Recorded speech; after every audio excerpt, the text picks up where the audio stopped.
The deed sat on the desk of Thomas Whitmore, town clerk of Thornmouth, Maine, its edges yellowed like old teeth. 7 times in 18 months, 7 different families, 7 sets of signatures across parchment that seemed to age faster than it should. He ran his finger along the property line description, feeling the slight depression where fountain pens had pressed too hard, as if the signers were desperate to finalize the transaction before something changed their minds. Outside his window, October rain turned the unpaved streets into rivers of mud, and beyond the town limits, Blackwood House stood against the gray Atlantic sky like a wound that refused to heal. The pattern had become undeniable by the spring of 1912. The first family, the Hartwell family, had purchased the property in January of 1911 with the enthusiasm of city people seeking rural salvation. Silas Hartwell had made his fortune in Boston textiles and wanted, he told anyone who would listen, to raise his 3 daughters away from the moral pollution of urban life. The house had seemed perfect. 11 rooms, ocean views, a widow's walk that commanded a vista from Portland to the Canadian Maritime provinces. The asking price was absurdly low, but the previous owner, a reclusive shipping merchant named Cornelius Marsh, had died without heirs, and the bank was eager to liquidate the estate. The Hartwells moved in during the first week of February. By late November, they were gone. Not fled in the night exactly, but their departure had a quality of haste that left the town gossiping for months. Silas sold the house at a loss to the Thornson family, Norwegian immigrants who had saved for a decade to purchase land in America. Thomas remembered signing off on that deed in December, watching Henrik Thornson's hand shake slightly as he made his mark. His wife, Astrid, had stood behind him, 7 months pregnant, her eyes fixed on some point beyond the office walls. The Thornsons lasted until October. Then came the Blackwood descendants in November, distant cousins claiming inheritance rights. Then the Vance family, the Ashworth clan, the Brennan household, the Holloway family, each sale following the same arc: arrival in late autumn or winter, departure before the following winter's first snow, each family leaving with fewer possessions than they'd arrived with, as if they'd abandoned things too heavy to carry in their urgency to leave. Each family declining to explain their departure beyond vague references to business opportunities elsewhere, family emergencies in distant states, health concerns that require warmer climates. Thomas had watched the pattern emerge like a figure stepping from fog. At first, coincidence, then curiosity. Now, as he prepared the deed for what would be the 8th transaction, something closer to dread. He had begun keeping notes, a habit from his years as a journalist before he'd accepted the quieter life of municipal record-keeping. The notes had grown into a ledger, the ledger into an investigation he conducted in the margins of his official duties. What he'd discovered unsettled him in ways he couldn't articulate to his wife, Meredith, who had begun to notice his late nights at the office, the distracted silences at dinner, the way he'd started avoiding Main Street when it meant passing the turnoff to Blackwood Road. The house itself seemed unremarkable in the town records. Built in 1847 by Thaddeus Blackwood, a whaling captain who'd lost his ship and most of his crew in a storm off the Newfoundland coast. Blackwood had lived there alone for 30 years before dying in his sleep. The property had passed through several owners over the subsequent decades, none staying longer than 5 years, but nothing in the historical record suggested the accelerated turnover of recent months. Thomas had begun interviewing the departed families. Most refused to speak with him. The Hartwells had moved to Philadelphia and would not respond to his letters. The Thornsons had returned to Norway. The Blackwoods, the Vances, the Ashworths had scattered to Colorado, California, Georgia, as if driven by some centrifugal force to put maximum distance between themselves and coastal Maine. Only Vivian Holloway, a widow who'd purchased the house with her inheritance and left after just 6 weeks, had agreed to meet him during a brief return to Thornmouth to settle some business affairs. They met at the Harborside Cafe, a place she'd once frequented but now seemed afraid to linger in. She was thinner than he remembered, her face carrying a grayness that had nothing to do with the overcast afternoon. She stirred her coffee without drinking it, and when she finally spoke, her voice had the quality of someone reciting testimony they'd rehearsed but hoped never to deliver. "You want to know why I left," she said. "It wasn't a question. You want me to tell me something concrete, that the foundation was cracked, or the well water was bad, or I found rot in the walls, something you can put in your ledger and make sense of." She looked at him directly for the first time. "But the house was perfect, Mr. Whitmore. Structurally sound, beautiful even, That was the problem. She described the first week as ordinary, unpacking, arranging furniture, learning the rhythms of the old house, the way floorboards announced your passage from room to room, the particular groan of the third stair from the top, the whistle the wind made through the attic vents on breezy days. Normal things, expected things in a house built before the Civil War.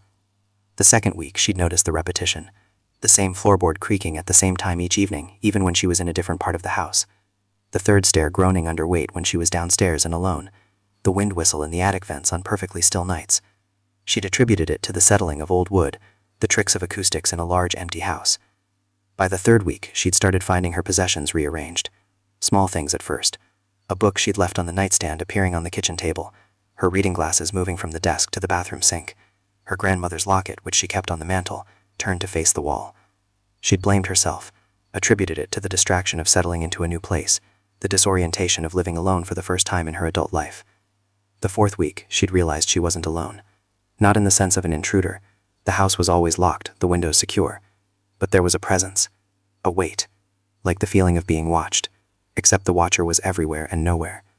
She described waking in the middle of the night to the certainty that someone was standing in her bedroom doorway, but when she lit the lamp, the doorway was empty. Hearing conversations in distant rooms, but when she investigated, finding only silence. The growing conviction that the house was teaching her something, training her towards some behavior or belief she couldn't name. The others, she said, leaning forward slightly, the ones who left before me, did any of them mention the portrait? Thomas felt his pulse quicken. What portrait? In the dining room. Above the sideboard. An oil painting of a young woman in a morning dress. Exquisite work, really. 18th century style, though the house is from the 19th. I asked the real estate agent about it, and he said it came with the property, had been there as long as anyone remembered. She paused, her fingers tightening around the coffee cup. On my last night in the house, I looked at it closely for the first time. Really looked. And I realized the woman in the painting was wearing my grandmother's locket. The one I inherited. The one I'd been wearing since I moved in. Thomas felt the cafe seem to contract slightly, the ambient noise of conversation and clinking dishes fading to a distant murmur. That's impossible. I know. I left the next morning. I didn't pack everything.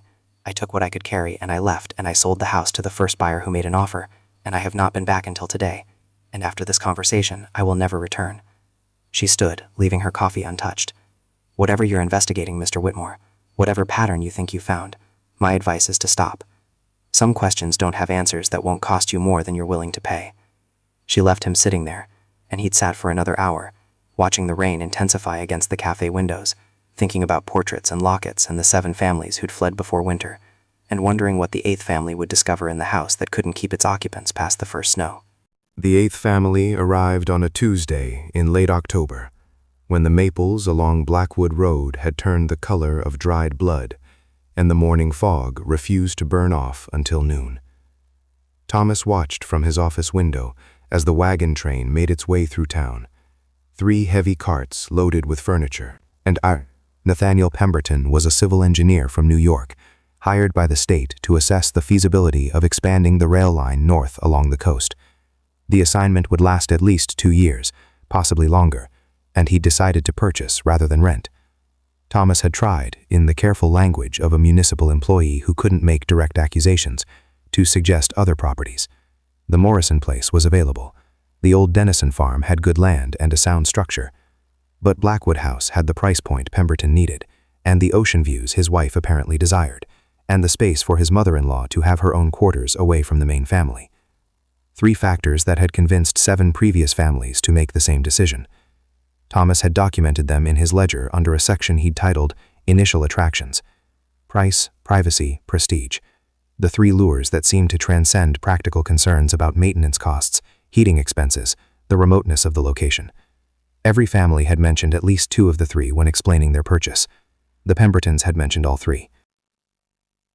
He'd attended the closing, as was his duty as town clerk. Nathaniel Pemberton had the confidence of a man accustomed to solving problems through engineering and analysis. He'd inspected the house thoroughly, he assured Thomas, and found the structure remarkably well maintained given its age. The previous owner, the Holloways, had left it in excellent condition. The wiring had been updated. The plumbing functioned properly. The roof showed no signs of leakage. He'd smiled when he signed the deed, a smile that suggested he thought he'd discovered something the locals had overlooked, a diamond in the rough that only an outsider's perspective could properly value. Iris Pemberton had said little during the closing, but Thomas had noticed her attention kept drifting to the window, toward the tree line that marked the boundary between town and the coastal wilderness where Blackwood House stood. Her mother, whose name Thomas learned was Constance Merrill, had not attended the closing at all, claiming fatigue from the journey. But when Thomas had happened to pass their temporary lodgings at the Thornmouth Inn the night before, he'd seen her standing at the second-floor window, staring in the direction of their future home with an expression he couldn't quite interpret. Not concern, exactly. Something closer to recognition. The town settled into its November rhythms after the Pembertons moved in. The fishing boats came back earlier each day as the waters grew colder. The summer people closed their cottages and we turned to Boston or New York or wherever people went when they could afford to treat coastal Maine as a seasonal indulgence. The first frost came, and then the first snow, a light dusting that melted by noon, but served as a reminder that winter was positioning itself just offshore, waiting for the right moment to make landfall. Thomas continued his investigation with the discretion of a man who knew his inquiries bordered on the obsessive. He'd begun visiting the town library during his lunch hours, reading through old newspapers on the microfilm machine the librarian had installed with Carnegie Foundation funding. The Thornmouth Gazette archives went back to 1832, and he worked his way forward chronologically, looking for any mention of Blackwood House or its various occupants. The references were sparse but consistent. Thaddeus Blackwood, the original owner, appeared in several shipping notices and once in an obituary for one of his crew members, but nothing that suggested scandal or tragedy beyond the normal hazards of whaling in the mid-19th century. After his death in 1877, the property passed to his nephew, who sold it within a year to a family named Prescott. The Prescotts lasted 3 years before selling to the Holcombs to the Vales to the Dunhams. What struck Thomas was the silence around each transaction. In a town where real estate changes prompted speculation and gossip, where the price of waterfront property could sustain conversation for weeks, the transfers of Blackwood House generated almost no commentary. It was as if each sale happened in a pocket of collective amnesia, noticed only in the formal language of legal notices, forgotten as soon as the ink dried. He found one exception, a brief article from November 1889, tucked between advertisements for patent medicines and notices of church socials. The headline read, "Tragedy at Coastal Residence," and the text described the death of Margaret Holcomb, aged 23, who had fallen from the widow's walk during a storm. The article noted she was survived by her husband, Charles, and their infant daughter, and that the family would be relocating to Massachusetts to be near relatives. The obituary mentioned she had been subject to nervous complaints in the months before her death, but provided no details. Thomas made a note of the date and the name, then continued through the archives. He found no other deaths associated with the property, no fires or floods or structural collapses. Just the steady rhythm of arrival and departure, families coming with hope and leaving with silence. By mid-November, he'd expanded his investigation beyond newspapers. He spoke with elderly residents who might remember stories about the house. Most had little to offer beyond vague recollections that it had always been there, always been slightly apart from a town life, always seemed to be between owners. One woman, 92-year-old Ada Pritchard, told her grandmother worked as a seamstress for the Blackwood household in the 1860s and had refused to return after 3 weeks, claiming the place made her feel like she was sewing her own funeral clothes. Superstitious nonsense, Ada said, but her eyes suggested she wasn't entirely convinced. Though I will say this, in all my years I've never known anyone who stayed in that house through a full winter and came out the same person who went in. Something about the isolation, maybe, or the wind. That house catches the wind in ways that can make a body feel hunted. Thomas asked if she remembered anyone who had stayed through multiple winters. Ada thought for a moment, her gnarled fingers working the hem of her shawl. "The Marshes," she said finally. "Cornelius Marsh and his wife Elena. They were the last ones to really live there, not just pass through. Came in 98, stayed until Cornelius died in 10. But Elena went strange in those years, started talking about the house like it was a person. Said it had preferences, moods. She'd leave certain rooms closed because the house didn't want them used. Wouldn't allow guests because the house disapproved of outsiders." Ada leaned forward. "When Cornelius died, she moved into town the same day. Wouldn't even go back to collect her possessions. Said the house had what it wanted now, and she wasn't about to give it anything else." Thomas felt something cold settle in his chest. "Where is Elena Marsh now?" "Dead. 3 months after Cornelius. Heart failure, the doctor said. But I saw her in those last months. She didn't die of a bad heart. She died of terror. Whatever she lived within that house, it followed her into town, into her dreams, into her grave." The first letter arrived at Thomas's office 3 weeks after the Pembertons moved in to Blackwood House.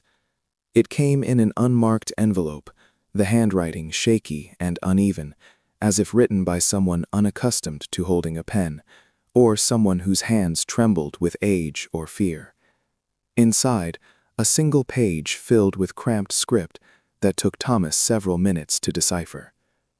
"Mr. Whitmore," it began, I understand you have been making inquiries about the property on Blackwood Road. I am writing to you because I cannot speak these things aloud, not in this town where memory is selective and certain truths are treated like contagion. My name is Elias Vale. I lived in that house with my family from April 1893 to October 1895. We were the fourth family to occupy it after Thaddeus Blackwood's death. We will be the last family I speak of, because what happened to us there should serve as warning enough for anyone with sense to heed it. Thomas leaned back in his chair, the letter trembling slightly in his hands. Elias Vale.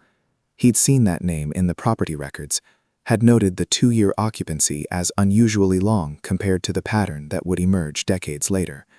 He continued reading. The house appeared to us as it appears to everyone, a bargain, an opportunity, a place where a man could raise his children away from the moral decay of the cities. My wife, Josephine, was with child when we arrived. Our daughter, Temperance, was born that July in the upstairs bedroom that faces the ocean. The midwife who attended the birth refused to return to the house afterward. She told Josephine, in the delirium of labor, that the baby had been born with old eyes that had seen things no infant should know. Thomas felt the office grow colder, though the wood stove in the corner still radiated heat. He glanced at the window, half expecting to see someone watching from the street, but Main Street was empty except for a dog nosing through the remnants of yesterday's snow. Temperance grew as babies grow, but there were peculiarities. She would not sleep in her cradle, but only in our bed, and even then only if positioned between us, as if she feared being alone with the walls. She developed speech early, too early, and her first words were not the expected mama or papa, but rather phrases in what sounded like an older form of English, colonial phrases, nautical terms. My wife attributed it to overactive imagination on our part, the normal babbling of infants interpreted through anxious parents. But I knew because I had begun to hear the same phrases whispered through the walls at night. The letter detailed a progression that Thomas recognized from Vivian Holloway's testimony. The sense of presence, the rearrangement of objects, the feeling of being observed and evaluated, and found either wanting or acceptable according to criteria that remained opaque. But Elias's account went further, described a winter of escalating strangeness that culminated in events he struggled to articulate, even through the safety of written confession. By our second winter, Josephine had begun sleepwalking. I would wake to find her standing at the window, her nightgown soaked with seawater, though she had not left the house. She would speak in her sleep, conversations with someone she called the captain, answering questions I could not hear with promises I did not understand. During the day, she would deny these episodes, would grow angry if I mentioned them, would accuse me of trying to make her believe she was losing her mind.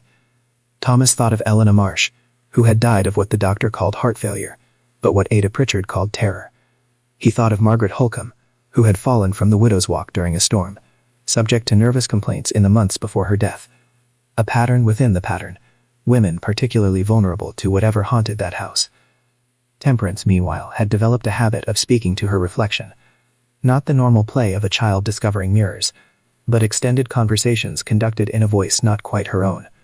She would stand before the hallway mirror for hours, and if we tried to lead her away, she would scream as if we were tearing her from the arms of a beloved parent. One night, I stood outside her room and listened to these conversations. 2 voices, I realized. Hers, and something that mimicked hers, but with subtle differences in cadence and tone. A duet that should have been a solo. The letter described the final months in the house. Josephine's deterioration into someone Elias barely recognized. Temperance's increasing preference for the company of her reflection over the company of her parents. The way the house itself seemed to breathe, its walls expanding and contracting with the tides, its floors creaking in rhythms that matched no human footfall. I made the decision to leave on a morning in October when I found my wife standing in the widow's walk, her arms outstretched toward the ocean, speaking in a voice that was not hers about debts owed and prices to be paid. She did not know me when I pulled her back from the railing, looked at me as a stranger looks at someone who has interrupted a private moment.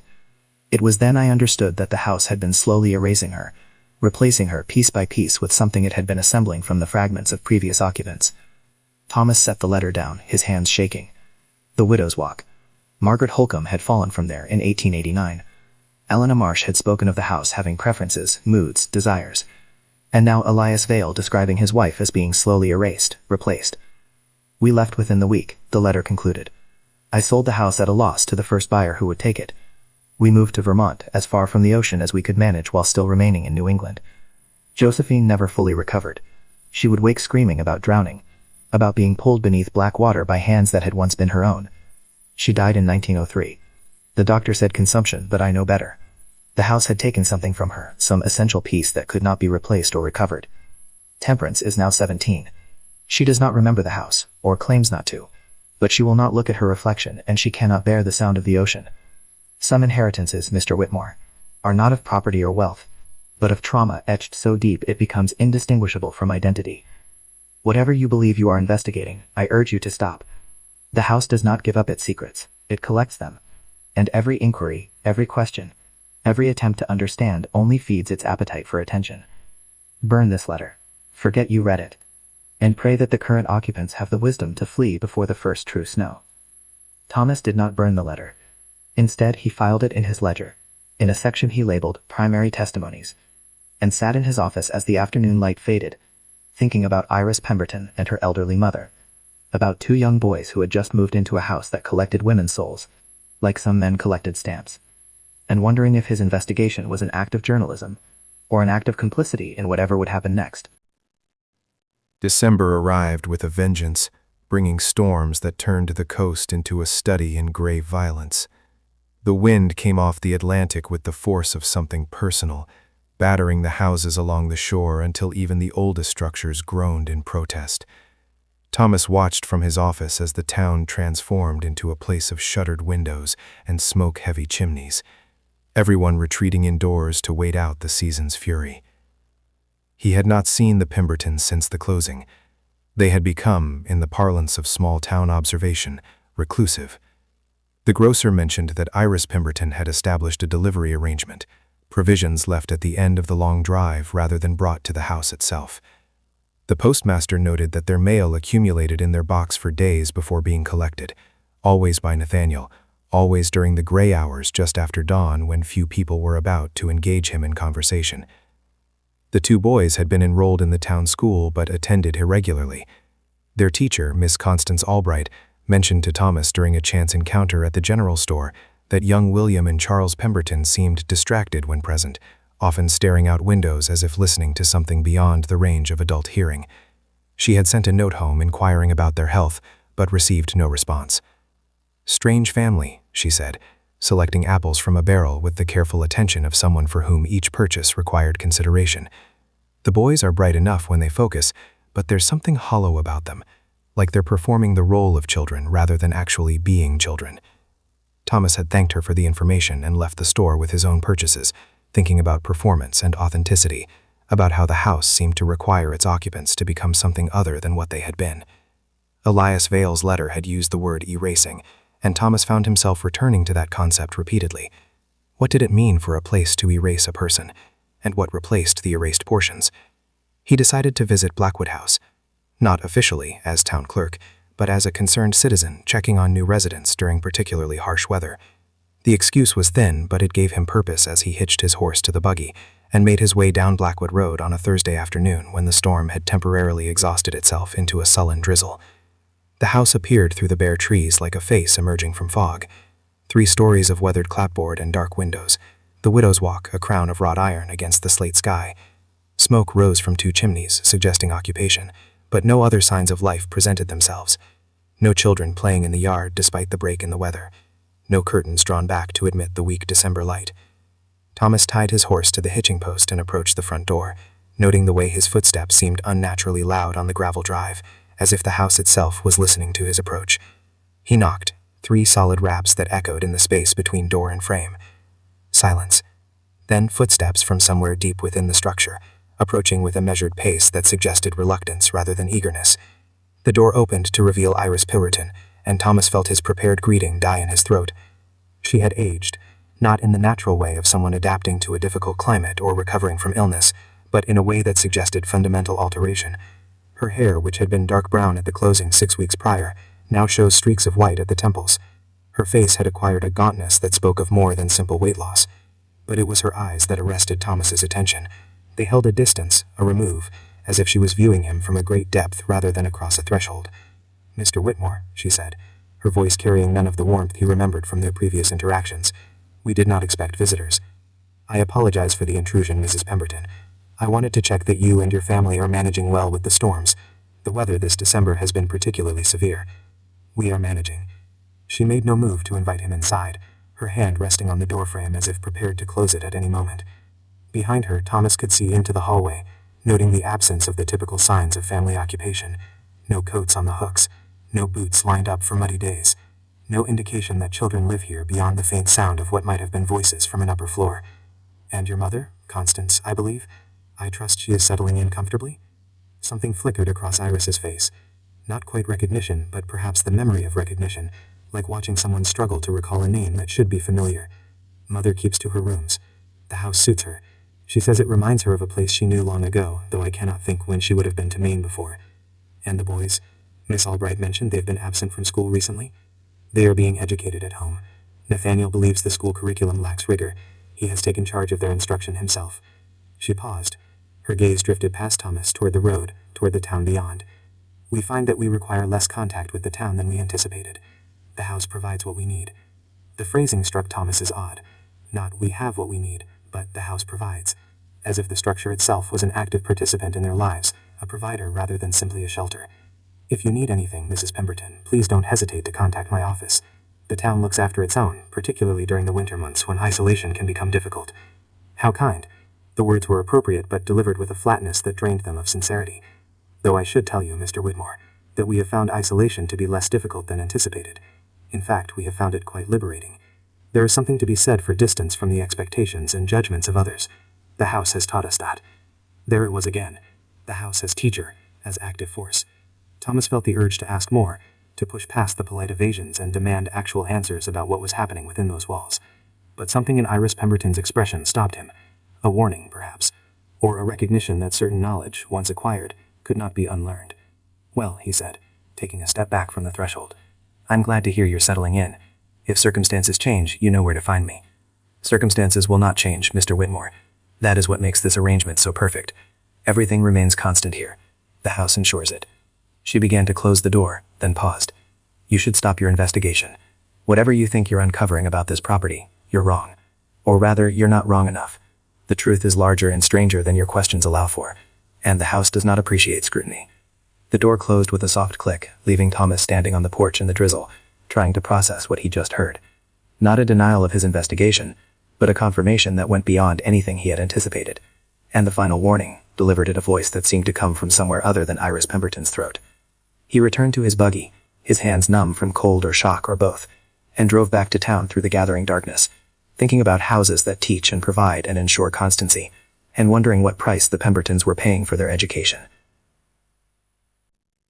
Thomas sat in his office that night, unable to return home, unable to face Meredith's questions about why he looked like he'd seen something that had fundamentally altered his understanding of the world.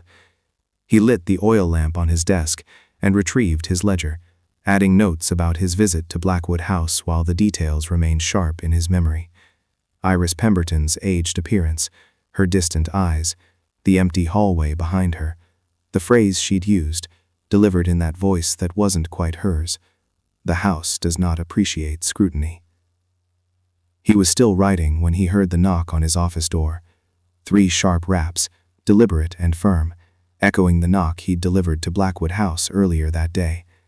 Thomas glanced at the clock on the wall. Nearly midnight. No one in Thornmouth conducted business at such hours unless the business was urgent or unwelcome. "Come in," he called, his hand instinctively moving toward the letter opener on his desk, a gesture he immediately recognized as absurd. What did he expect? That the house itself had followed him into town. The door opened to reveal Constance Merrill, Iris Pemberton's mother.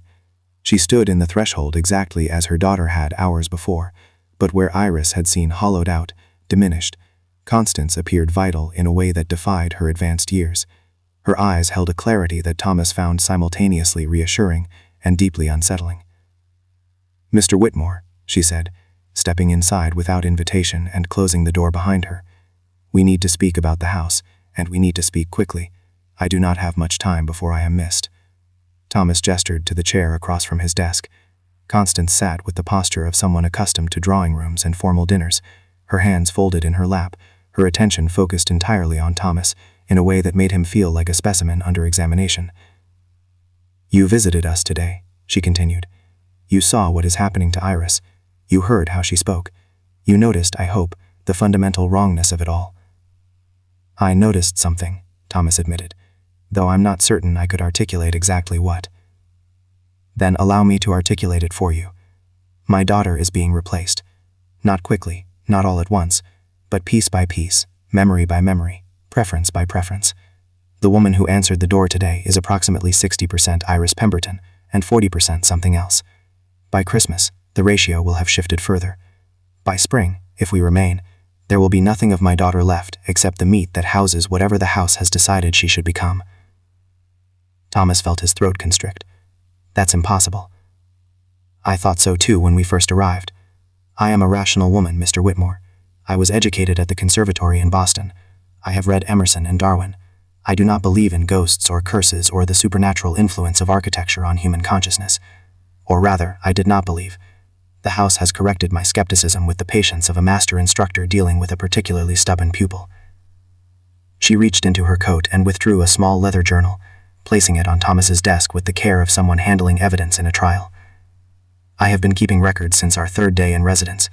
Iris's behavioral changes, Nathaniel's increasing devotion to the house's preferences, the way the boys have stopped playing and started listening. I need you to understand what we are dealing with, because you are the only person in this town who seems to be asking the right questions." Thomas opened the journal. The entries were written in a precise hand, dated and timed with scientific accuracy. November 1st, 8:47 a.m. Iris mentioned she had always preferred tea to coffee, though she has been a coffee drinker for 20 years. November 3rd, 2:15 p.m. Found Iris standing in the portrait room, speaking to the painting of the woman in morning dress as engaged in casual conversation with an old friend. November 7th, 11:30 p.m. Woke to find Iris sleepwalking, her nightgown soaked with seawater, speaking in what sounded like colonial-era English about debts and obligations and the price of sanctuary. The entries continued, each one documenting a small departure from normalcy, a slight shift in personality or preference or behavior. Individually, they might be dismissed as stress or adjustment, or the peculiarities of settling into a new home. Collectively, they formed a portrait of systematic transformation. "The house has a history," Constance said, watching Thomas read. "Not the history recorded in your municipal documents or newspaper archives, a deeper history, written in the psychic residue of everyone who has lived there. It is, I believe, a kind of repository, a vessel for preserving consciousness beyond the normal limits of human life." "You are suggesting the house is haunted," Thomas said, though the word felt inadequate for what Constance was describing. "I am suggesting the house is alive, not in the biological sense, but in the sense that it possesses intention and memory and desire. Thaddeus Blackwood built it in 1847, but he did not build it conventionally. I have found in the cellar architectural features that predate the house's official construction by at least a century. Foundation stones marked with symbols I do not recognize, support beams carved with phrases in languages that are not English or French, or any Native American dialect I can identify." She leaned forward, her voice dropping to barely above a whisper. "I have been keeping records since our third day in residence. Iris's behavioral changes, Nathaniel's increasing devotion to the house's preferences, the way the boys have stopped playing and started listening. I need you to understand what we are dealing with, because you are the only person in this town who seems to be asking the right questions." Thomas opened the journal. The entries were written in a precise hand, dated and timed with scientific accuracy. November 1st, 8:47 a.m. Iris mentioned she had always preferred tea to coffee, though she has been a coffee drinker for 20 years. November 3rd, 2:15 p.m. Found Iris standing in the portrait room, speaking to the painting of the woman in morning dress as engaged in casual conversation with an old friend. November 7th, 11:30 p.m. Woke to find Iris sleepwalking, her nightgown soaked with seawater, speaking in what sounded like colonial-era English about debts and obligations and the price of sanctuary. The entries continued, each one documenting a small departure from normalcy, a slight shift in personality or preference or behavior. Individually, they might be dismissed as stress or adjustment, or the peculiarities of settling into a new home. Collectively, they formed a portrait of systematic transformation. "The house has a history," Constance said, watching Thomas read. "Not the history recorded in your municipal documents or newspaper archives, a deeper history, written in the psychic residue of everyone who has lived there. It is, I believe, a kind of repository, a vessel for preserving consciousness beyond the normal limits of human life.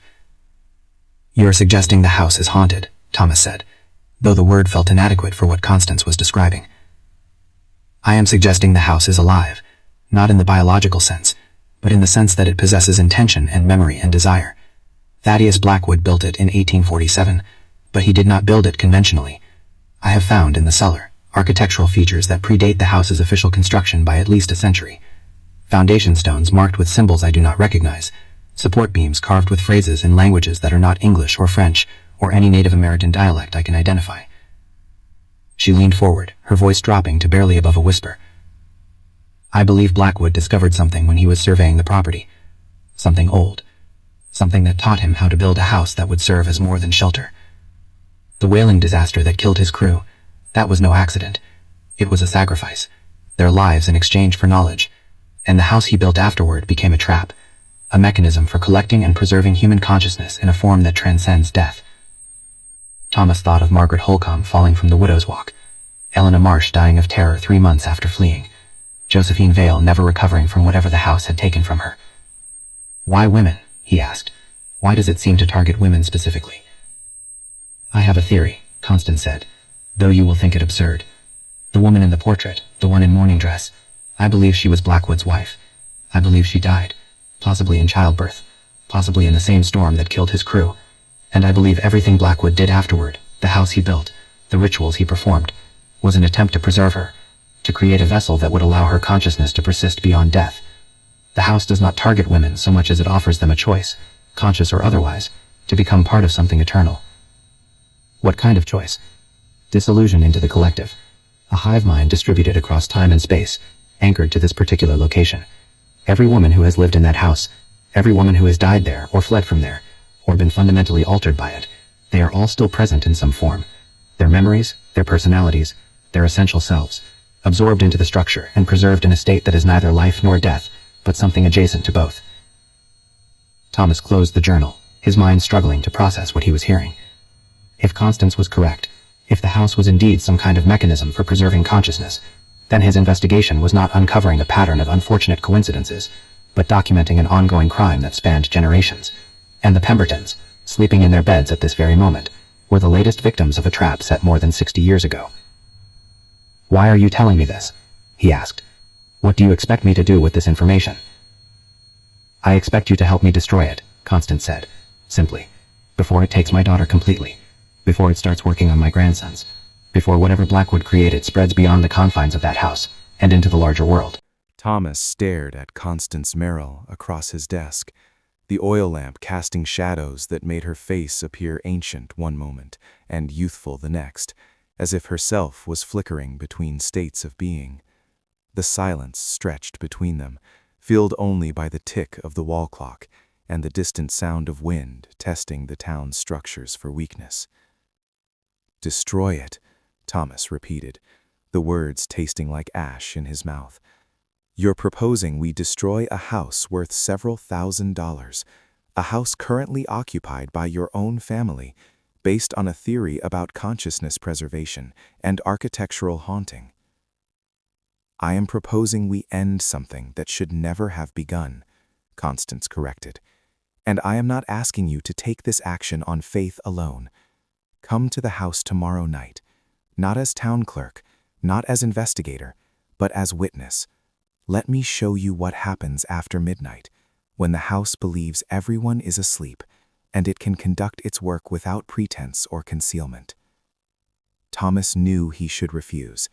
Every instinct cultivated through years of municipal service told him that accepting this invitation would cross a line from observation into participation, from documenting strangeness into embracing it. But he also knew he would accept, because the alternative was to return home, to pretend he had not seen what he'd seen in Iris Pemberton's eyes, to file Constance's journal alongside Elias Vale's letter, and continue his investigation at the safe distance of historical research. "What time?" he asked. 2 in the morning. Use the servants' entrance at the rear of the house. I will leave it unlatched. Nathaniel sleeps deeply, aided by the house's influence. The boys sleep in their rooms on the 3rd floor and do not wake for anything. Iris sleeps, though what she dreams I cannot say. You will be unobserved. And you? Does the house not influence you as well? Constance smiled, a thin expression that held no warmth. The house has tried, but I am old, Mr. Whitmore. I have lived 73 years, buried 2 husbands, survived the deaths of 3 children, outlasted more grief than this house can comprehend. My consciousness is not so malleable as younger minds. I am, perhaps, too thoroughly formed to be reformed. The house recognizes this. It tolerates my presence because I came with Iris, part of the package of new material it acquired. But it does not waste its efforts on me. She stood, retrieving her journal from Thomas's desk and returning it to her coat. Tomorrow night, then. Come prepared to believe things you have spent your entire rational life dismissing as impossible. And come prepared to make difficult decisions about what constitutes acceptable loss in service of preventing greater harm. After she left, Thomas sat alone in his office until dawn, watching the December darkness gradually surrender to gray morning light. He thought about acceptable loss and greater harm, about the 7 families who had fled before the Pembertons, about all the families before them, stretching back to Thaddeus Blackwood's death in 1877. 35 years of accelerating strangeness, and at the center of it, a house that collected consciousness like other structures collected dust. He went home briefly, told Meredith he would be working late the following evening on year-end municipal reports. She accepted the explanation with the weary patience of someone married to a man whose work had become obsession, offering only a reminder to dress warmly and eat something before staying up all night with his ledgers. The following day passed with glacial slowness. Thomas processed routine paperwork, attended to citizens inquiring about property assessments and marriage licenses, maintained the facade of normalcy while his mind circled endlessly around Constance's invitation. At 7 that evening, he returned home for dinner, forced himself to eat Meredith's pot roast, engaged in conversation about her sister's upcoming visit, performed the role of husband with the same hollow competence he'd observed in Iris Pemberton performing the role of gracious homeowner. At midnight, he left the house. Meredith was asleep, her breathing steady and deep. He dressed in dark clothing, took a lantern but did not light it, and made his way through the empty streets towards Blackwood Road. The town was silent except for the ocean's constant percussion against the shore, a rhythm that sounded, in Thomas's heightened state, like the beating of some massive heart. The walk to Blackwood House took 40 minutes. The road climbed gradually away from town, through stands of pine that blocked what little moonlight penetrated the overcast sky. Thomas navigated by memory and feel, his boots finding purchase on frozen ground, his breath forming clouds that dissipated quickly in the salt air. The house appeared suddenly, as it always did. The trees, no lights burned in any window, no smoke rose from the chimneys. It might have been abandoned except for the sense of attention that radiated from it, the feeling Thomas had experienced before of being observed by something that existed in too many dimensions to be properly seen. He circled to the rear, finding the servant's entrance exactly where Constance had indicated. The door opened silently under his hand, revealing a narrow hallway that led toward the kitchen. Thomas stepped inside, closing the door behind him with exquisite care, and stood in the darkness waiting for his eyes to adjust. Thomas took the bottle from Constance's outstretched hand, the glass cold against his palm, the liquid inside sloshing with a sound that seemed amplified in the chamber's strange acoustics. He had crossed some invisible threshold by accepting it, moved from observer to actor in whatever drama was unfolding in the depths of Blackwood House. The weight of the bottle felt heavier than physics could account for, as if it contained not just kerosene, but the accumulated choices that had led him to this moment. "Wait," he said, setting the bottle on the table beside the collection of personal artifacts. "Before we do something irreversible, I need to understand. If what you're saying is true, if this house is some kind of mechanism for preserving consciousness, then burning it doesn't release those consciousnesses. It destroys them. Everyone who has been absorbed into this structure, they would be erased completely, not freed, annihilated." Constance's expression didn't change, but something in her eyes suggested she'd been waiting for this objection, had perhaps been hoping Thomas would articulate it so she wouldn't have to. "You're correct," she said quietly, "which is why I haven't already done this myself, why I needed someone else to witness, to confirm what I'm experiencing isn't simply the delusion of an old woman watching her daughter slip away." Thomas moved around the circular chamber, examining the carvings more closely, while keeping his gaze slightly unfocused to avoid the disorientation of looking at them directly. The symbols repeated in patterns that suggested language, though no language he recognized.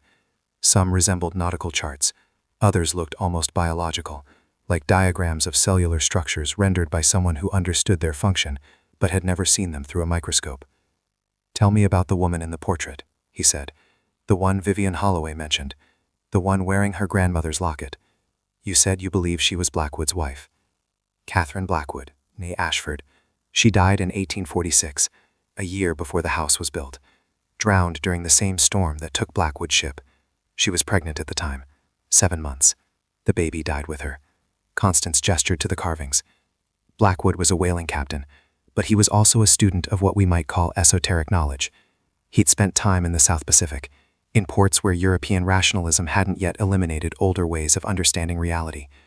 He came back from those voyages changed, according to town records, more withdrawn, obsessed with what he called the persistence of pattern beyond the disillusion of form." Thomas thought about that phrase. Persistence of pattern. It was another way of describing consciousness, wasn't it? The particular arrangement of memories and preferences and habits that made a person recognizable as themselves, even as their physical form changed through age and circumstance. He wanted to bring her back, Thomas said, understanding crystallizing. Not her body, her pattern, her essential self. Yes, and he succeeded in a way. The house preserves her. But Catherine Blackwood isn't haunting this place in the traditional sense. She's not a ghost floating through hallways, mourning her lost life. She's the foundation, the core consciousness around which all the others have accumulated. Every woman who has lived here has, whether she knew it or not, been slowly merging with Catherine, adding their memories to hers, their experiences, their preferences, creating something that is neither individual nor purely collective, but somewhere between. Thomas felt his skin prickle. Then Iris isn't being replaced by something alien. She's being absorbed into Catherine Blackwood, along with Margaret Holcomb and Elena Marsh and Josephine Vale and every other woman who has crossed this threshold with the intention of making it home. The house doesn't erase them, it incorporates them, and they in turn become part of its consciousness, part of its hunger for more material. But why continue? Thomas asked. Why does it need more? If Blackwood succeeded in preserving Catherine, why isn't that enough? Because consciousness isn't static, Mr. Whitmore. It requires stimulus, interaction, growth. A single mind, preserved in isolation, would eventually become a kind of hell. Blackwood understood this, so he built a mechanism that would allow Catherine to continue experiencing the world through other women, through their lives and loves and losses. Each new occupant refreshes the collective, prevents stagnation, keeps the preservation from becoming imprisonment. Thomas returned to the table, picked up the locket, turned it over in his hands. It was beautiful work, gold filigree surrounding a small oval of painted ivory depicting a young woman's face. And if we destroy this, if we burn the mechanism, then everyone preserved within it dissolves. Catherine Blackwood, who has existed in this state for 66 years, Margaret Holcomb, Elena Marsh, Josephine Vale, Vivian Holloway's fragments, Iris's accumulating contributions, all of them gone, not to whatever afterlife might exist, but to simple non-existence, erased as thoroughly as if they had never been. The moral calculus was impossible. Save Iris by destroying the consciousnesses of everyone who had come before her, or preserve those consciousnesses by allowing Iris to be absorbed into them. I thought about Elias Vale's letter, about his description of Josephine never recovering from what the house had taken. But what if the house hadn't taken anything? What if it had given Josephine a kind of immortality, preservation beyond death, continuation in a form that transcended individual extinction? There's a third option, Thomas said slowly, the idea forming as he spoke.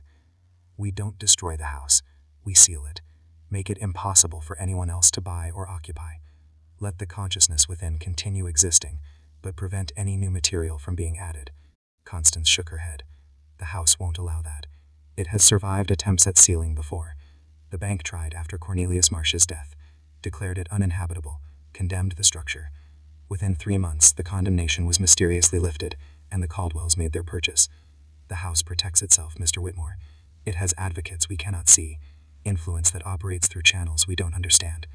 Then we have to warn people, make the pattern public, tell the next potential buyers exactly what they're purchasing. We've discussed this. The house erases memory, distorts documentation, ensures that each new family arrives with fresh ignorance. Whatever warnings we give will be forgotten or dismissed. The pattern will continue. Constance picked up the kerosene bottle, held it between them like evidence in an argument. Which brings us back to the only real choice: destruction or complicity. There is no third path. Thomas looked at the collection of personal items on the table. Imagined the women who had worn them, loved them, left them behind. He thought about consciousness and preservation and the price of immortality. He thought about Iris Pemberton, aging decades in weeks, about 2 young boys sleeping upstairs in a house that was slowly teaching them to become something other than human. Thomas made his decision. Wake her. I want to ask her something before we proceed. They ascended from the cellar, Thomas following Constance through corridors that seemed to rearrange them subtly with each passage, as if the house was a puzzle box constantly reconfiguring its internal geometry. The whispers followed them, growing louder as they approached the main floor, resolving into what Thomas could now recognize as voices speaking in overlapping cadences, dozens of conversations occurring simultaneously in the spaces between walls. The portrait hung in the dining room, exactly where Vivian Holloway had described it, a young woman in a morning dress, her face beautiful in the way of daguerreotypes from the 1840s, formal and posed, yet somehow alive with suppressed emotion. She wore a cameo brooch at her throat, and her dark hair was arranged in the style of that era, parted in the middle and pulled back severely. Thomas stepped closer, examining the details by candlelight. The artist had been skilled, capturing not just physical features, but something essential about the subject. Intelligence in those painted eyes, determination in the set of her jaw, and something else, a quality Thomas struggled to name until Constance supplied the word. Loneliness, she said softly. Catherine Blackwood was lonely in life, married to a man who spent months at sea, living in a town where she was considered an outsider because she'd been born in Boston, and that loneliness persisted beyond death. That's what drives the house, I think. Not malice, just the terrible isolation of being the only consciousness in a vast structure, reaching out for connection in the only way it knows how. Thomas stared at Catherine Blackwood's painted face, and thought about loneliness so profound it had transcended death, had twisted love into something that devoured the living. And he understood, finally, why Constance had brought him here. Not to help her make a decision. She had already decided. She needed him to confirm that destroying the house was mercy rather than murder. Where is Iris now? In bed, sleeping. Or what passes for sleep when your consciousness is being slowly redistributed across multiple states of existence. Thomas made his decision. Wake her. I want to ask her something before we proceed. Constance led Thomas up the main staircase, their footsteps silent on carpet that seemed to absorb sound with unnatural efficiency. The second-floor hallway stretched longer than the house's exterior dimensions should have allowed, doors lining both sides in a rhythm that felt wrong, as if there were more rooms than physics could accommodate in the available space. The whispers intensified here, resolving into fragments Thomas could almost understand. Words in English mixed with older languages, women's voices discussing domestic matters, child-rearing, grief, the endless small negotiations of existence. They stopped outside a door at the hallway's end. Constance knocked softly, 3 measured taps that echoed the pattern Thomas had used when visiting the house days earlier. No response came from within. She knocked again, louder this time, and Thomas heard movement beyond the door, the rustle of bedclothes and footsteps approaching.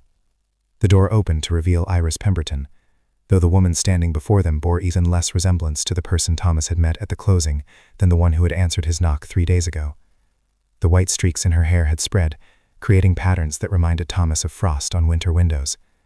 Her face had acquired the translucency of old porcelain, skin stretched thin over bones that seemed more prominent than anatomy alone could explain. But it was her expression that arrested Thomas's attention. She looked at them with recognition that transcended mere identification, as if she could see not just who they were, but every version of who they had been and might become. "Mother," she said, her voice carrying harmonics that suggested multiple speakers sharing a single throat. "Mr. Whitmore, I wondered when you would come to ask your questions. The house has been expecting you."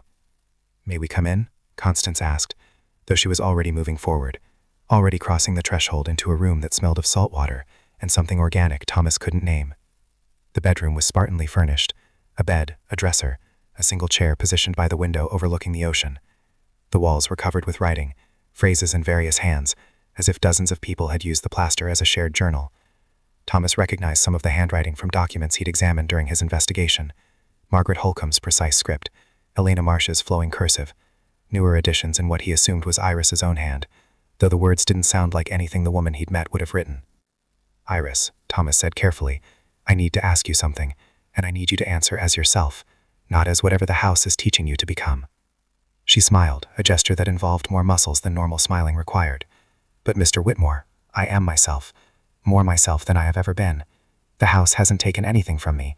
It's shown me that the boundaries I thought defined me were arbitrary, constructed, unnecessary. Your mother is concerned.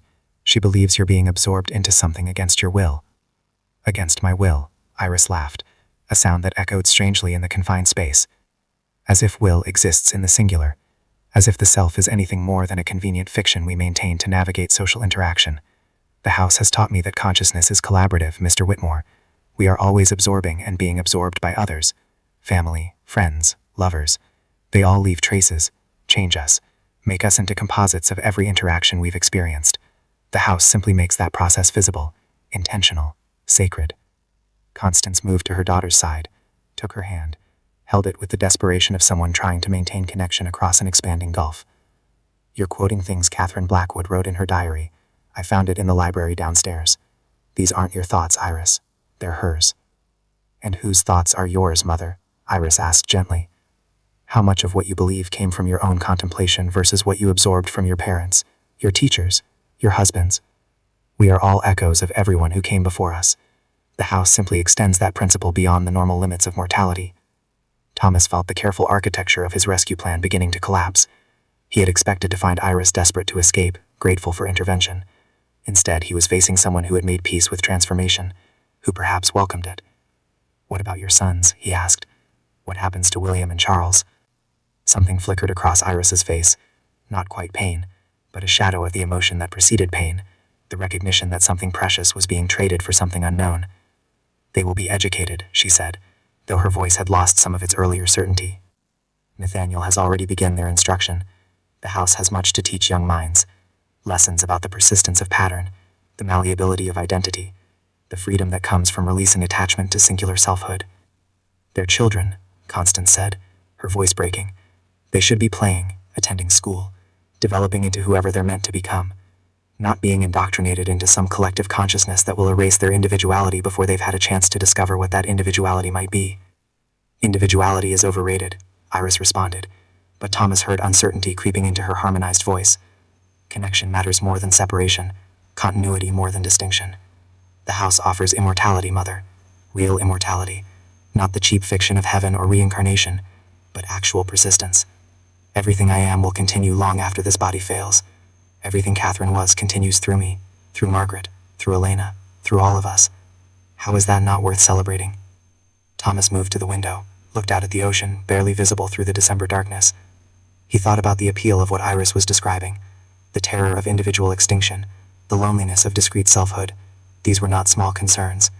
If the house truly offered a way to transcend those limitations, to merge into something larger and more durable than isolated consciousness, perhaps that was a gift rather than a curse.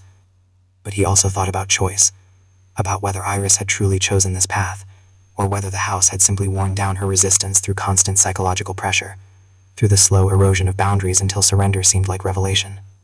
"If I asked you to leave," Thomas said, turning back to face her, "right now, tonight, without packing anything, without telling Nathaniel or the boys, would you come?" The silence that followed stretched for what felt like minutes. Iris stood motionless, her expression cycling through emotions Thomas couldn't name, as if multiple personalities were debating the question simultaneously. Finally she spoke, and her voice was just her voice, singular and small and terribly human. "I don't know," she whispered. "I don't know if I could. Not because the house won't let me, but because I'm not sure where I end and it begins anymore. If I left, how much of me would I take? And how much would remain here, embedded in the walls, continuing without me? Would I even survive the separation? Or would I be like a tree torn from soil, roots exposed, unable to sustain myself outside the environment that has been feeding me?" Constance made a sound between a sob and a laugh. "Then the choice is made. We burn it. Tonight. We end this before it spreads to the boys, before it claims another generation." "No," Iris said, and Thomas heard iron in her voice, a core of determination that transcended whatever influence the house exerted. "Not while my children sleep upstairs. Whatever I've become, I'm still their mother. I won't allow them to be burned alive to satisfy your need to destroy what you don't understand." "We would wake them first," Constance said. "Get them out safely." "And then what? Burn their home? Destroy the mechanism that preserves their grandmother's consciousness? Force them to watch everything they've known for the past 6 weeks reduced to ash? Iris shook her head. No. If this house must be destroyed, it will be done properly, with planning, with consent from everyone involved, not through panicked arson in the middle of the night. Thomas felt relief flood through him, followed immediately by shame at feeling relieved. Part of him had wanted Constance to be right, had wanted the solution to be simple and violent and final. But Iris was correct. Burning occupied structures in the night was murder, regardless of the philosophical justifications surrounding it. Then what do you propose? He asked. Iris moved to the wall, traced her fingers over the writing there, over the accumulated testimony of women who had passed through this house and left portions of themselves behind. Give me until spring, she said. Let me reach the end of the transformation process.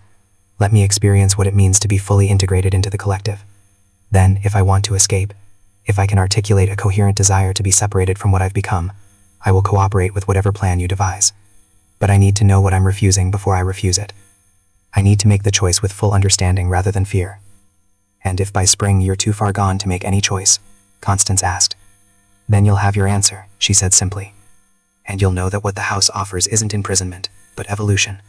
Something humanity might need as we move into an era where individual consciousness becomes increasingly inadequate to the complexity of existence. Thomas looked at Constance, saw his own uncertainty reflected in her face. They had come prepared to rescue Iris through dramatic intervention. Instead, they were being asked to trust that she could navigate her own transformation, could maintain enough autonomy to refuse if refusal became necessary. I can't promise to wait that long, Constance said.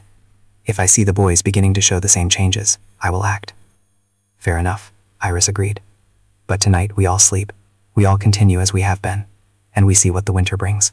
Thomas left Blackwood House as dawn broke over the Atlantic, the sky transforming from black to gray to a pale amber that promised snow before nightfall. He had spent the remaining hours of darkness in the parlor, sitting in a chair while Constance dozed fitfully on the settee, both of them unwilling to leave until daylight made the house seem less like a mouth and more like ordinary architecture. Iris had returned to her bedroom after their conversation, and Thomas had listened to the buildings settle around him, the creaks and whispers resolving into patterns he could almost understand if he let his conscious mind relax its grip on rationality. The walk back to town took longer than the journey out had, exhaustion making each step require conscious effort. Thomas arrived home to find Meredith already awake, preparing breakfast with the mechanical efficiency of someone who had long ago stopped expecting her husband's work schedule to conform to normal hours. She looked at him as he entered through the kitchen door, took in his disheveled appearance and hollow eyes, and said nothing beyond asking if he wanted coffee. "Please," he said, collapsing into a chair at the kitchen table, every muscle in his body aching as if he'd spent the night doing hard labor rather than sitting and thinking and wrestling with impossible questions. Meredith poured coffee, set the cup before him, then sat across from him with her own cup, waiting. She had the patience of a woman married for 23 years to a man who processed information through silence before words, who needed space to arrange his thoughts into something communicable. "I need to tell you something," Thomas said finally, "about the house on Blackwood Road, about what I've been investigating these past months." He told her everything, the 7 families and their rushed departures, Vivian Holloway's testimony about the portrait, Elias Vale's letter describing his wife's transformation, Constance's journal documenting Iris's changes, the cellar chamber with its impossible geometry and consciousness-preserving mechanisms, the conversation with Iris that had left him more confused about the nature of salvation and damnation than he'd been before. Meredith listened without interruption, her expression cycling from skepticism to concern to something approaching wonder. When he finished, she set down her coffee cup and said, "Show me the letters." Thomas retrieved his ledger from his office, laid it on the kitchen table, watched Meredith read through Elias's testimony and Constance's journal entries with the same careful attention she brought to everything. She was a schoolteacher, trained to evaluate evidence and construct understanding from fragments, and he trusted her judgment in ways he didn't trust his own. "This is real," she said, after reading everything twice.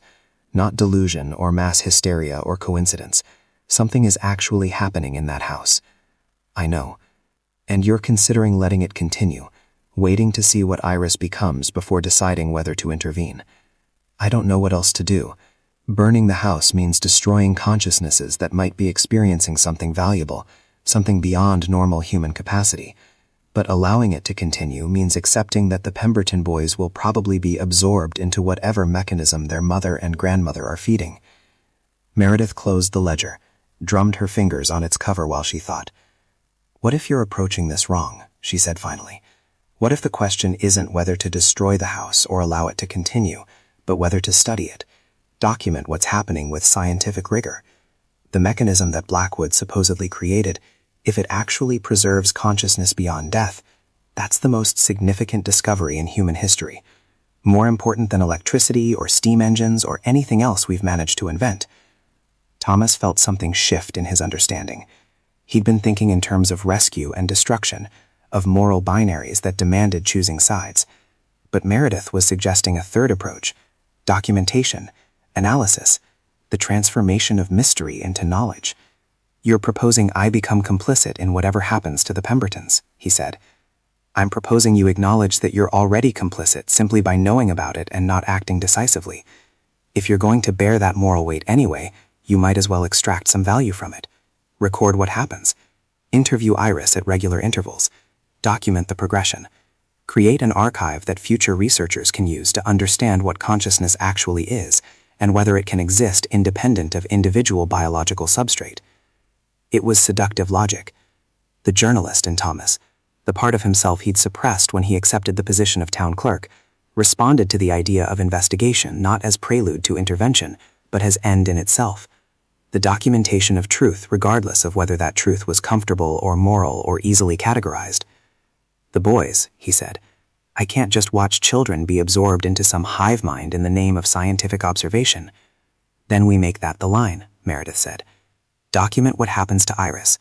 But if the transformation begins affecting William and Charles, we act. Remove them from the house, place them with relatives, involve child welfare authorities if necessary. Children cannot consent to consciousness alteration. Adults arguably can. Thomas thought about that distinction. It appealed to him, provided a framework for action that balanced documentation with protection. And if Iris objects to her children being removed? Then we face that problem when it arrives. But I suspect that some part of Iris, the part that spoke to you last night about still being a mother, would understand, might even cooperate. They sat in silence for several minutes, the morning light strengthening outside the kitchen windows, the smell of coffee and bread filling the room with mundane comfort that contrasted sharply with the conversation they were having. Thomas felt the weight of decision settling on him, not the clean finality of choosing destruction or rescue, but the more complex burden of choosing ongoing engagement with something he didn't fully understand. I'll need help, he said. I can't observe and document alone while maintaining my municipal duties. I'll help, Meredith said immediately. I can visit the house regularly under the pretense of checking on Constance's welfare. An old woman living with her family in an isolated location, it's natural that other women in town would want to ensure she's managing well. I can observe Iris, talk to the boys, create a secondary record that confirms or contradicts your findings. Thomas felt gratitude and unease in equal measure. Bringing Meredith into this investigation meant exposing her to whatever psychological effects the house might exert. But it also meant he wouldn't be alone in trying to make sense of the impossible, wouldn't have to bear the full weight of documentation and decision. We need rules, he said, boundaries we don't cross. If either of us starts experiencing the kind of changes Iris is showing, the other intervenes immediately. No waiting for consent or understanding. Immediate intervention. Agreed. And we limit our time in the house. No overnight stays. No extended periods in the cellar. We document from a distance as much as possible. And if the house doesn't allow distance, if it starts exerting influence even on casual visitors? Meredith smiled grimly. Then we'll have our answer about whether this mechanism can be safely studied, or whether it needs to be destroyed regardless of what knowledge might be lost. They spent the rest of the morning establishing protocols, visit schedules, documentation methods, code words they would use if one of them suspected the other was being influenced, lists of warning signs to watch for in themselves and each other. By the time they finished, Thomas felt like they'd designed an expedition into unmapped territory, complete with contingency plans for scenarios they couldn't fully anticipate. The first snow began falling around noon, large flakes that accumulated quickly on frozen ground. Thomas watched from his office window as Thornmouth transformed into a study in white and gray, the ocean barely visible through the weather. Somewhere beyond the edge of town, Blackwood House stood in the same storm, its occupants living through their first real winter in residence, and Thomas wondered what the season would teach them about the price and purpose of consciousness preservation. That evening he received another letter. This one was delivered by hand, slipped under his office door while he was processing end-of-year municipal reports. The envelope was expensive paper, the writing elegant and precise. Inside, a single page written in what Thomas recognized as Nathaniel Pemberton's hand. "Mr. Whitmore," it read, "my wife has informed me of your visit and your concerns regarding our residency at Blackwood House. I want to assure you that we are well, that our children are thriving, and that the transformations you've been documenting are neither dangerous nor unwelcome. The house is teaching us things about consciousness and continuity that fundamentally challenge Western assumptions about individual identity. These lessons are valuable, possibly revolutionary, and should be preserved rather than destroyed. I understand you've been investigating the property's history.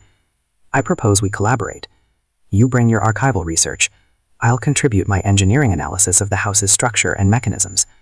Together, we might actually understand what Blackwood created and how it functions.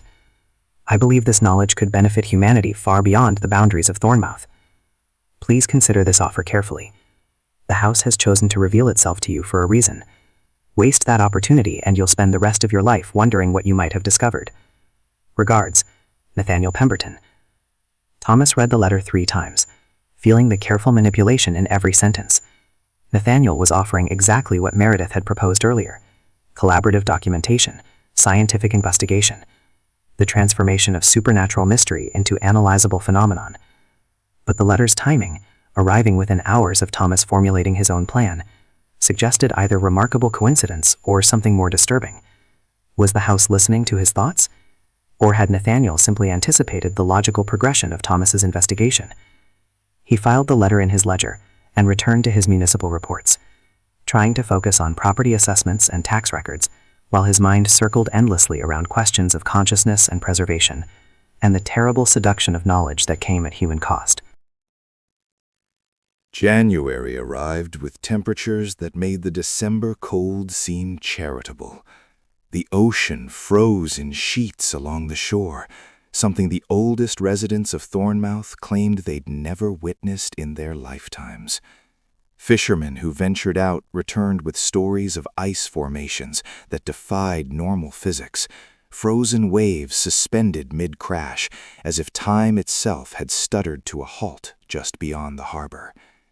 The town contracted inward, people moving between home and work with mechanical efficiency, no one lingering outdoors longer than necessity demanded. Thomas began his formal collaboration with Nathaniel Pemberton on the 3rd of January, arriving at Blackwood House at 10 in the morning with his ledger and a portable typewriter borrowed from the town office. Meredith accompanied him, carrying notebooks and the camera they'd purchased specifically for documentation purposes. Constance met them at the door, her expression unreadable, and led them to what Nathaniel called the study, a room on the first floor that overlooked the ocean. Nathaniel had transformed the space into something between laboratory and archive. The walls were covered with diagrams showing the house's structure in cross-section, notations in precise engineering script identifying load-bearing elements and what he termed consciousness conductors, architectural features that seemed to channel or amplify whatever force the house embodied. One entire wall was dedicated to a timeline, beginning with Thaddeus Blackwood's purchase of the property in 1846 and extending to the present, with each family's residency marked and annotated with observations about their departure patterns. "Impressive work," Thomas said, examining the timeline. Nathaniel had included families Thomas hadn't known about, residencies dating back to the 1850s, each one showing the same pattern of winter arrival and pre-winter departure that had accelerated in recent years. "The acceleration is key," Nathaniel said, pointing to a graph he'd created showing occupancy duration over time. In the 19th century, families typically stayed 3 to 5 years before leaving. By the 1890s, that had decreased to 2 to 3 years, after 1900, 1 to 2 years, and now we're seeing families that don't make it through a single winter. The mechanism is becoming more efficient, requiring less time to achieve whatever integration it's designed to accomplish. Or more desperate, Meredith suggested. If consciousness preservation requires regular influx of new material and the pool of willing participants is shrinking, perhaps the house has adapted by accelerating the process. Nathaniel considered this, made a note in his journal. An evolutionary response, the mechanism adapting to environmental pressures. That would suggest a degree of intelligence, or at least complex responsive capability beyond simple automation. Thomas watched this exchange with growing unease. Nathaniel spoke about the house with the detached fascination of a researcher examining an interesting biological specimen, showing no apparent concern that his own family was being affected by the phenomenon under study. "Where are Iris and the boys?" he asked. "Upstairs. Iris is conducting lessons with William and Charles. She's found she has access to knowledge she didn't possess before the integration began. Colonial history, maritime navigation, skills and information from the women who preceded her. She's sharing this with our sons, giving them an education far superior to what the town school could provide." "May we observe?" Meredith asked, her hand already moving toward the camera. Nathaniel hesitated, the first crack in his scholarly composure. "The children are sensitive to observation by outsiders. The process of integration requires a degree of privacy, of intimacy between teacher and student. Perhaps later, when they've become more comfortable with the household's expanded consciousness." Thomas noted the phrasing, household's expanded consciousness, not the house's consciousness or Catherine Blackwood's consciousness, but a collective entity that now apparently included the entire Pemberton family. "How far has Iris's integration progressed?" he asked. "Approximately 75% by my estimation. She retains core elements of her original personality, but they're now woven into a larger tapestry of awareness. She experiences memory from multiple perspectives simultaneously, can recall events she never personally witnessed because other women in the collective experience them. It's remarkable, and she reports no distress, only wonder at the expansion of her experiential capacity." Meredith began photographing the diagrams and timeline, her camera clicking in the silence that followed Nathaniel's description. Thomas moved to the window, looked out at the frozen ocean, and thought about experiential capacity and the difference between expansion and dissolution. Was there a point at which expanded consciousness became so diffuse that it ceased to be consciousness at all, when integration became disintegration? "I want to interview Iris," he said, alone, without you or Constance or anyone else present who might influence her responses. Nathaniel's expression tightened. "I don't think the collective would appreciate that. Privacy is important, but so is transparency within the household unit. We've moved beyond the nuclear family model where parents and children maintain separate spheres. Everything here is shared now." "Then I'll include it in my documentation that you refuse to allow private interviews with your wife. Future researchers can draw their own conclusions about what that refusal suggests." The threat worked. Nathaniel's academic vanity overrode whatever protective instinct he developed toward the household collective. "Fine. 30 minutes, in this room. But I want the conversation recorded for the archive. No private knowledge that exists outside the collective's awareness." Thomas agreed, and Nathaniel left to retrieve Iris. Meredith immediately moved to Thomas's side, her voice low. "He's further gone than I expected. The way he talks about the collective except it's already fully formed, as if he's part of it rather than observing it." I noticed, "which means our timeline may be shorter than we thought. If the entire family is being integrated simultaneously rather than sequentially, we might lose our window for intervention within weeks rather than months." Iris entered before they could discuss further. She moved with a grace Thomas didn't remember from their previous encounters, as if her body had learned to navigate space with the accumulated wisdom of multiple occupants. The white in her hair had spread completely, creating a pattern that reminded Thomas of frost crystals.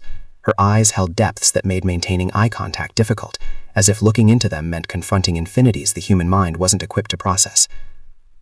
"Mr. Whitmore, Mrs. Whitmore, how pleasant to have observers. The collective so rarely gets external perspective on its development."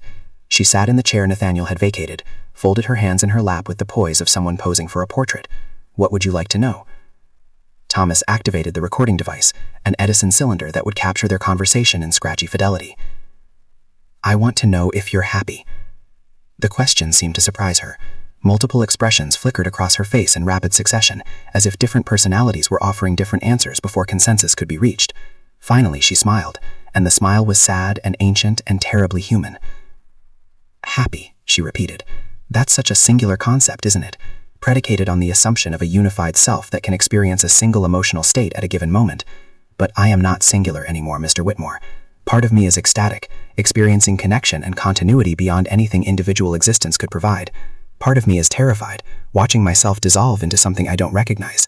Part of me is grieving the loss of boundaries I didn't know I valued until they started disappearing. And part of me is curious, fascinated by the process of transformation itself, eager to see what I become when the integration completes. Which part is speaking now? Meredith asked. All of them, none of them. The question presupposes division where now there is only gradation. Imagine asking which part of the ocean is speaking when you hear the waves.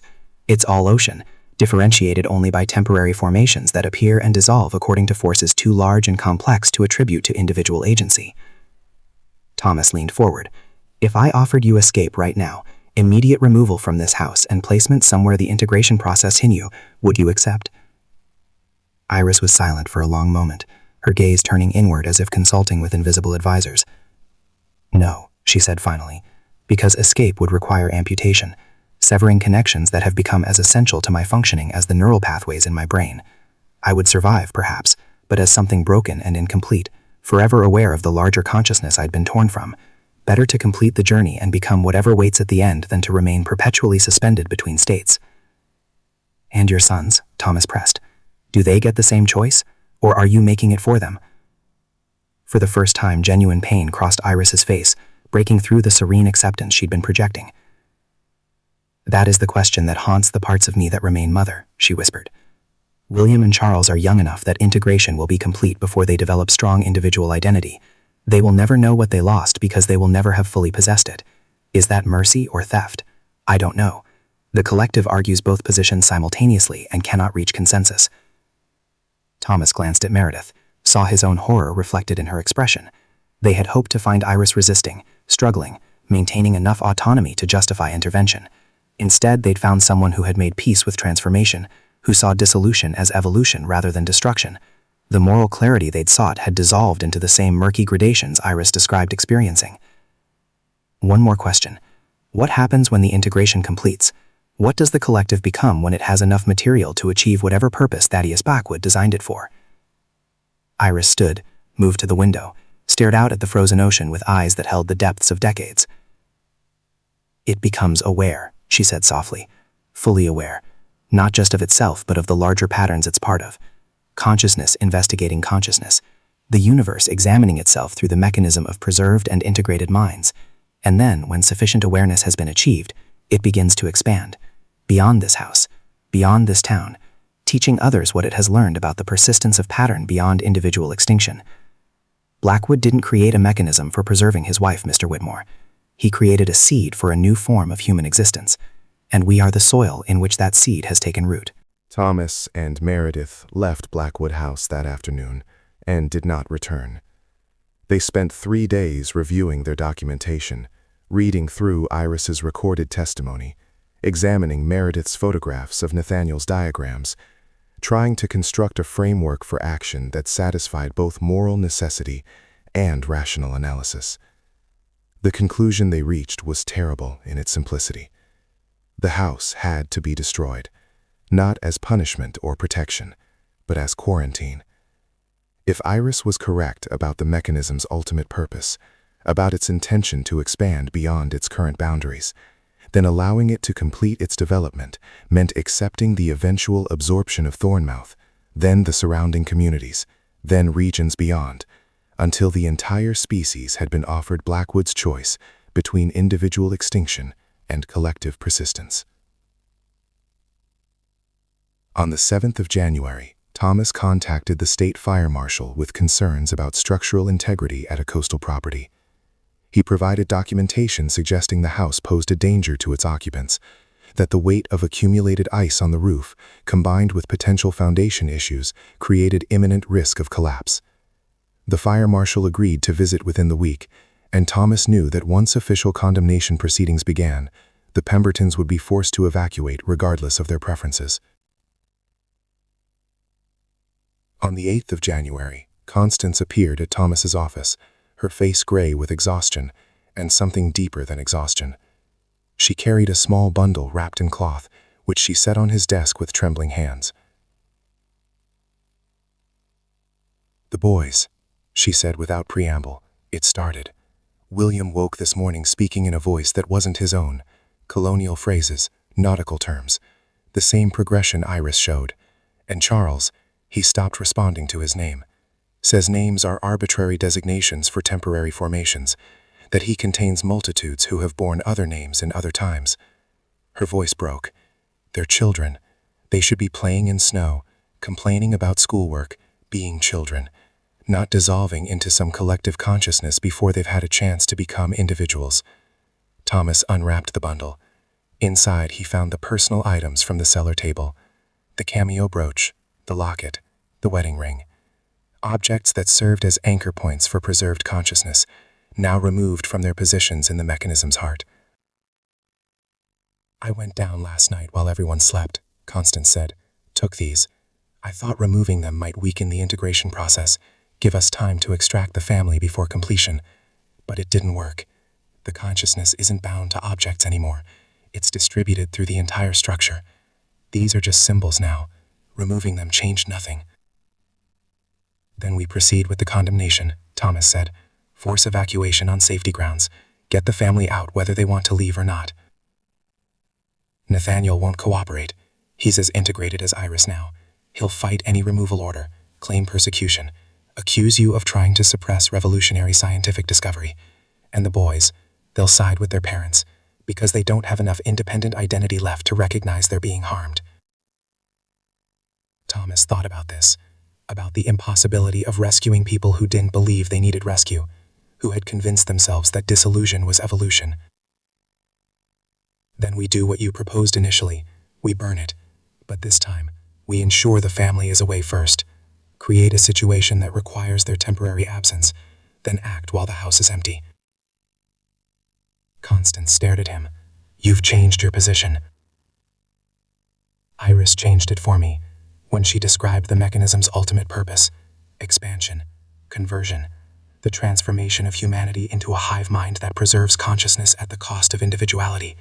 I can't allow that, not based on philosophical preferences about the value of singular selfhood, but based on the right of future generations to make their own choices about how to exist. The collective would remove that choice, would absorb everyone into itself before they could develop enough autonomy to refuse. How do we get them out of the house? Thomas had been considering this question for days. Medical emergency. I'll contact the doctor, explain that we have concerns about the family's health given their isolation and the severity of the winter. He can issue a mandatory health evaluation requiring their presence in town. Once they're out, we act. And if they refuse the evaluation, then we involve the county authorities, report suspected child endangerment, force intervention through legal channels. It will take longer and create more complications, but it removes the choice from our hands, makes it an official matter rather than personal vendetta. Constance nodded slowly. When? Tomorrow. I'll contact Dr. Morrison today, have him issue the evaluation order. You need to be ready to leave with them, to ensure the boys don't try to return while the house is burning. And Iris, Nathaniel, they'll know what we've done. They'll hate us for it. Perhaps, or perhaps the parts of them that remain human will understand, will recognize that we're trying to save what can still be saved. Thomas picked up the locket, turned it over in his hands. But even if they hate us, it's the right action. Some mechanisms are too dangerous to preserve, regardless of what knowledge they might offer. Blackwood's creation is one of them. The next day proceeded according to plan with the terrible efficiency of predetermined catastrophe. Dr. Morrison issued the health evaluation order. Thomas delivered it personally to Blackwood House, watching Nathaniel's face cycle through emotions as he read the official language requiring the family's presence in town by noon. Iris stood behind her husband, her hand on his shoulder, and when she looked at Thomas, he saw knowledge in her eyes, understanding that this was not about health evaluations, but about separation and destruction. "We'll comply," she said quietly, "though we know what you intend. The collective has seen this before, other attempts to destroy it. Other frightened people who chose annihilation over understanding. "I'm sorry," Thomas said, and meant it. Are you, or are you simply afraid of what you might become if you allowed the process to continue in yourself? The collective has been reaching toward you, Mr. Whitmore, through your investigation, through your documentation, through every hour you've spent trying to understand us. You felt it, haven't you? The appeal of connection, the seduction of continuity, and it terrifies you. Thomas didn't respond, because she was right. He had felt it. The pull toward dissolution, toward merging with something larger than singular selfhood, and his decision to destroy the house was motivated as much by fear of his own susceptibility as by concern for the Pembertons. The next day proceeded according to plan with the terrible efficiency of predetermined catastrophe. Dr. Morrison issued the health evaluation order. Thomas delivered it personally to Blackwood House, watching Nathaniel's face cycle through emotions as he read the official language requiring the family's presence in town by noon. Iris stood behind her husband, her hand on his shoulder, and when she looked at Thomas, he saw knowledge in her eyes, understanding that this was not about health evaluations, but about separation and destruction. "We'll comply," she said quietly, "though we know what you intend. The collective has seen this before, other attempts to destroy it, other frightened people who chose annihilation over understanding." "I'm sorry," Thomas said, and meant it. Are you, or are you simply afraid of what you might become if you allowed the process within yourself? The collective has been reaching toward you, Mr. Whitmore, through your investigation, through your documentation, through every hour you've spent trying to understand us. You felt it. He had felt it. The pull toward dissolution, toward merging with something larger than singular selfhood, and his decision to destroy the house was motivated as much by fear of his own susceptibility as by concern for the Pembertons. The next day proceeded according to plan with the terrible efficiency of predetermined catastrophe. Dr. Morrison issued the health evaluation order. Thomas delivered it personally to Blackwood House, watching Nathaniel's face cycle through emotions as he read the official language requiring the family's presence in town by noon. Iris stood behind her husband, her hand on his shoulder, and when she looked at Thomas, he saw knowledge in her eyes, understanding that this was not about health evaluations, but about separation and destruction. "I'm sorry," Thomas said, and meant it. Are you, or are you simply afraid of what you might become if you allowed the process within yourself? The collective has been reaching toward you, Mr. Whitmore, through your investigation, through your documentation, through every hour you've spent trying to understand us. You felt it. He had felt it. The pull toward dissolution, the pull toward dissolution, toward merging with something larger than singular selfhood, and his decision to destroy the house was motivated as much by fear of his own susceptibility as by concern for the Pembertons. The next day proceeded according to plan with the terrible efficiency of predetermined catastrophe. Dr. Morrison issued the health evaluation order. Thomas delivered it personally to Blackwood House, watching Nathaniel's face cycle through emotions as he read the official language requiring the family's presence in town by noon. Iris stood behind her husband, her hand on his shoulder, and when she looked at Thomas, he saw knowledge in her eyes, understanding that this was not about health evaluations, but about separation and destruction.